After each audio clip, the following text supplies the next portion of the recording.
Hello friends, welcome back to the new video guys. In this video guys, we are going to talk about guys how to remove name password lock in our Vivo phone device. Guys, you want to remove guys your name password and guys you want to delete your name password, so guys you can delete. And guys, now let's see how to delete name password lock in our Vivo phone. In this video guys, I am going to show you friends. Friends, now let's see how to remove name password lock. So first of all guys, we will have to click on our phone setting to remove it. Then guys, scroll it. Guys, click on your security setting. Sorry friends, click on security. Screen lock setting guys, we will click here. Then guys, we will enter our name password guys. Then guys, you can see the swipe and on option, so I will click on this swipe to delete it. Then guys, this name password will delete, and guys you can see guys there is no any password in your vivo phone guys.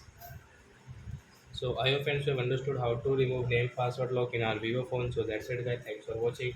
So guys, now we will meet on next video guys with new topic. Before going guys, please go and like my video, subscribe my channel. Bye bye friends.